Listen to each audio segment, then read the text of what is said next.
Is this recording? Okay, it's recording.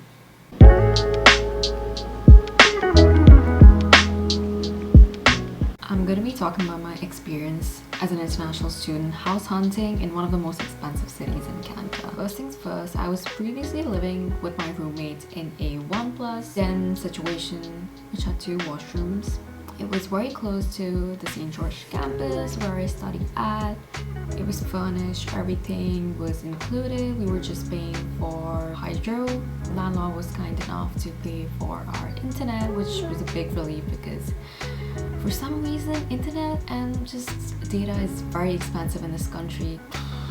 It's kind of shocking. Our collective rent that we were paying for the 1 bed plus 10 with 2 washroom was $28.50, which isn't the best deal, but given the location and the inclusivity of the furniture and the type of building it was, with concierge able to collect all our packages, amenities such as the gym, a pool, and a terrace and things like that just added on to the cost of the house.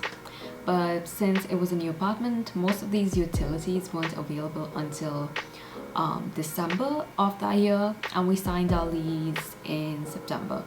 So a lot of it was just under construction and there was a lot of pollution, noise, but there was a small sacrifice we had to make for the location because it was just right next to our campus. Traditionally with the rental market, you'd have to search with the help of a rental agent.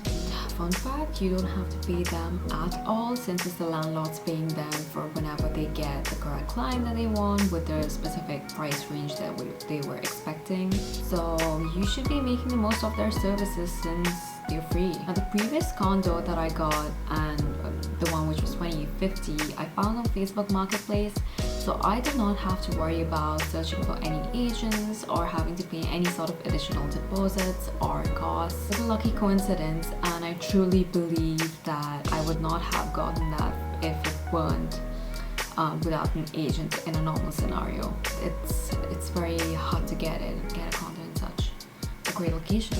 Luckily, as an international student, you'd be actually asked for more than the traditional deposit, which is 2 months. As per the Ontario law, you're paying only 2 months. But agents here are kind of very straightforward that since COVID hit, they want upwards of multiple months of rent. Some have been even asking for 12 months straight up, which isn't at all something that someone like me can afford since I'm paying for my own living expenses with my part-time job as well as trying to juggle full-time school, so it's just not something that was viable. Besides that, they'll be asking for a list of documents such as your credit score, previous landlord references, your student ID, your visas, your renter who has to be Canadian, your bank statement of the past few months, etc. Landlords were asking multiple months upfront. So if you're planning to live without a roommate, that's going to be an issue. Usually in a situation with a roommate, you're just going to be asking for 2 months upfront, nothing more than that. But since COVID was an unexpected situation where a lot of landlords suffered with the rent, the loss of rent prices, they were just extremely low. So whoever got like houses during COVID just stuck to where they were living, and to make up for the costs, these landlords were really pressing their new renters to pay a lot of money at once. As someone who needed my own sense of space and privacy, because I am a STEM student who has a lot of work and it's very difficult for me to accommodate with someone else, their expectations and their living hygiene, etc. The current roommate I was staying with wasn't very hygienic, and it created a lot of conflicts in the common spaces. And I'm someone who always likes separate clothes for outside, at home, no shoes in the house because we're Asian. Once I told my agents that I do not want to pay upfront of so many months as rent because that's simply something I cannot afford, a lot of them turned me down. But one agent was very nice to me because he was South Asian as well, so he had some sort of like understanding about my situation. So he volunteered to help me out. That was my biggest regret. That is my biggest regret rather. please, if you have a budget which is very, very stringent, do not tell your agent your budget. Just tell them that your budget is way lower than they shouldn't know it. Just way lower than what you actually can give, because they're always going to increase it and show you houses way above your budget. With the situation after COVID, there were more than 10 offers for each place. A lot of them did not have included amenities or utilities, so there were base minimum costs of what at least twice of what I was paying for my previous house. Essentially became a bidding market, and of course it's sort of the best financial offer that wins. I could not compete with other international students who were paying for year at once and even multiple years, although their lease was for a minimum of 12 months. I went there offering $2,400 for studios, not even a one bedroom with literally no closet space. And I have stuff from accumulating since the past 4 years, so it was a lot of stuff to try to fit in one situation.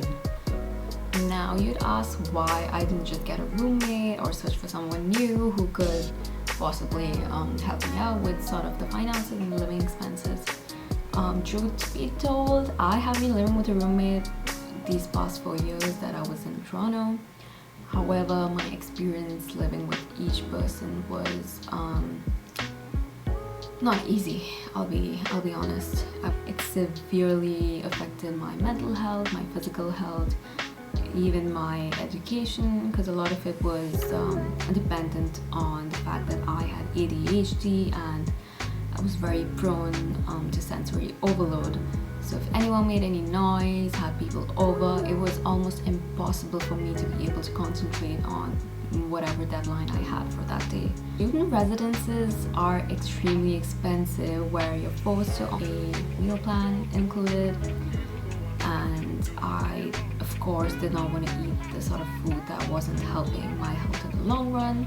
There are the few apartments that I visited, or rather was able to take videos of, because I believe I applied to around 150 apartments and was able to actually view only 20 to 30 of those places, and none of my offers were accepted.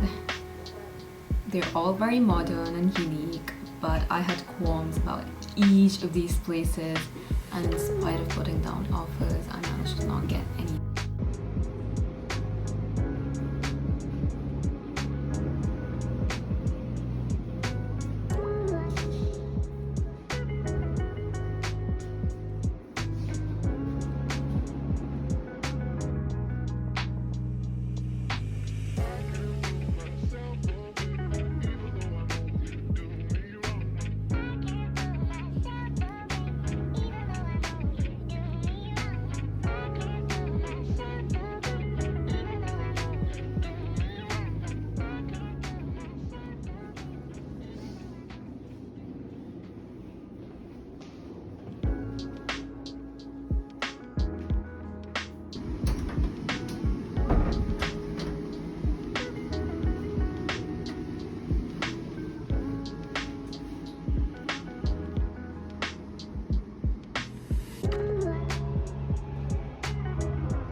I mean, after 7th, what would be fall?